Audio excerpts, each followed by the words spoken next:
Good morning, 8th class. Welcome back again to my YouTube channel. So today I'm going to make you understand about the comprehension. Okay, comprehension आपने देखा होगा आपके question papers में आता है, writing section में आता है, राइट? सो फर्स्ट क्वेश्चन आपका कंप्रीहेंशन ही होता है।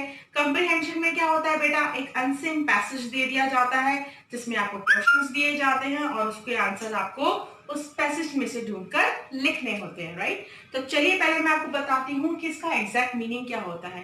कंप्रीहेंशन वर्ड कहाँ से आया बेटा? कंप्रीहेंशन वर्ड बना है कंप्रीहेंड से। कंप्रीहेंड का मीनिंग होता है समझना, ठीक है? किसी चीज को, किसी भी स्टोरी को या किसी भी पैसेज को आप कितना समझते हैं।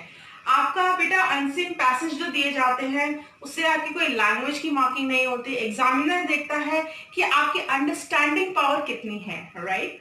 सो दैट इज व्हाई इसको नाम कंप्रीहेंशन दिया गया है। It is the test of your power of understanding. Okay, तो अब क्वेश्चन को इस तरीके से दिया होता है बेटा, read the passage carefully।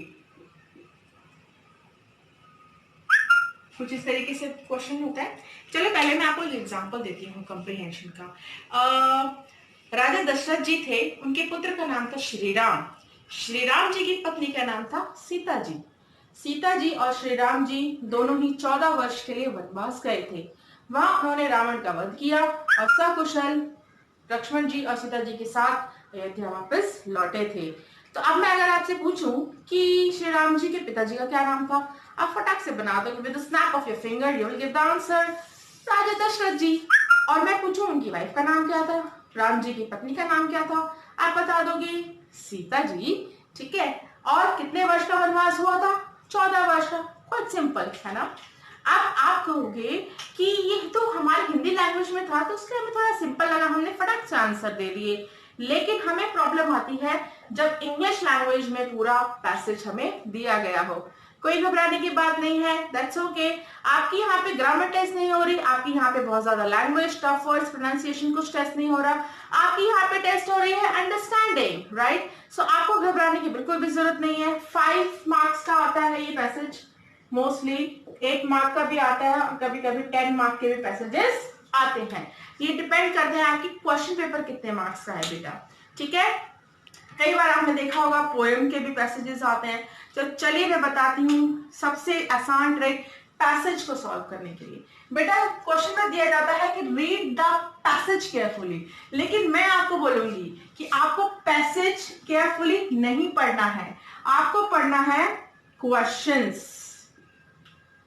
Yes students, आपको पैसेज केयरफुल नहीं पढ़ना, आपको सबसे पहले पढ़ने हैं क्वेश्चंस।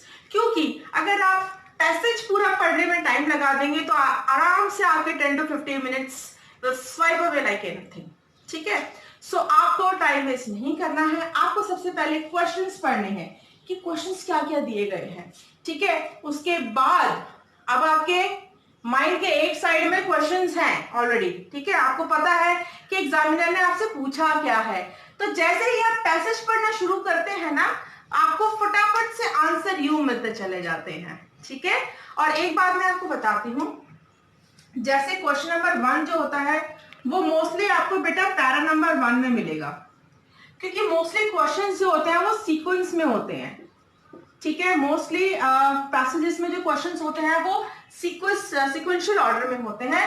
क्वेश्चन नंबर 2 आपको मोस्टली पैरा नंबर 2 में मिल जाएगा, ऐसे 3 जो है वो 3 में मिल जाएगा, ठीक है? तो बहुत रेयर चांस होता है कि फर्स्ट का आंसर लास्ट में, ऐसा नहीं होता। Most of the times I would say 98% questions जो होते हैं वो बेटा सीक्वेंस ऑर्डर में ही पाए जाते हैं, ठीक है? तो इस चीज का भी आप ध्यान रखेंगे तब भी आपको फटाक से आंसर्स मिल जाएंगे, ठीक है? उसके बाद पहले तो मैं आपको बताती हूँ क्वेश्चंस कैसे कैसे आते हैं। पहले तो सिंपल क्वेश्चंस आते हैं, जैसे मैंने आपको बताया राजा दशरथ जी के पुत्र का नाम क्या था, उनकी पत्नी का नाम क्या था, एसेट्रा एसेट्रा, ठीक है? उसके बाद कुछ क्वेश्चंस पूछे जाते हैं कि कोई सिमिलर वर्ड्स निकालो, सिमिलर वर्ड्स, ठीक है? जैसे मैंने एक वर्ड दे दिया बिग, अब पैराग्राफ में दिया हुआ ह्यूज, ठीक है? तो अब मैं पूछूंगी आपसे कि बेटा बिग से बिग का सिमिलर कोई वर्ड बताओ, तो आप क्या लिख दोगे? ह्यूज। ठीक है, एक तो इस टाइप के क्वेश्चन आते हैं, और फिर दूसरे आते हैं आपको अपोजिट्स।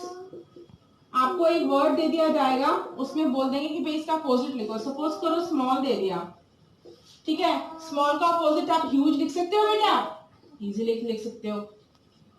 ठीक है, आप ह्यूज लिख दोगे। Sorry for my hand writing. Okay, तो आप ह्यूज लिख दोगे, तो अपोजिट्स भी आप इजीली निकाल सकते हो बेटा। ठीक है, उसके बाद ये क्वेश्चन थोड़ा 10th और 12th में पूछा जाता है, आता है title. Give the title of this passage. तो मैं टाइटल आपको बता दूं, टाइटल आपको कहां मिलेगा? टाइटल मोस्टली होता है पैराग्राफ के एंड में। ठीक है, और वैसे भी जब आप पूरा पैसेज पढ़ते जाते हैं तो आपके माइंड में एक आइडिया बन जाता है कि what is this passage all about, ये पूरा पैसेज किस बारे में है, तो इसका आइडिया आपको इजीली हो जाता है।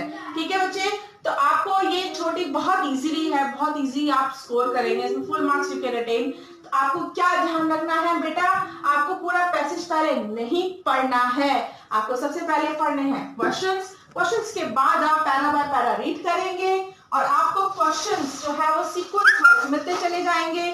जैसे क्वेश्चन नंबर 1 है वो पैरा 1 में मिल जाएगा, क्वेश्चन 2 है वो मोस्टली पैरा 2 में मिल जाएगा, तो it would be in a sequence order. Similar words आप ढूंढ सकते हो इजीली, आपको अपोजिट्स मिल जाएंगे। टाइटल अगर आता है तो वो भी आप इजीली दे सकते हैं। ठीक है, So that is all for today's video. I hope you would understand everything.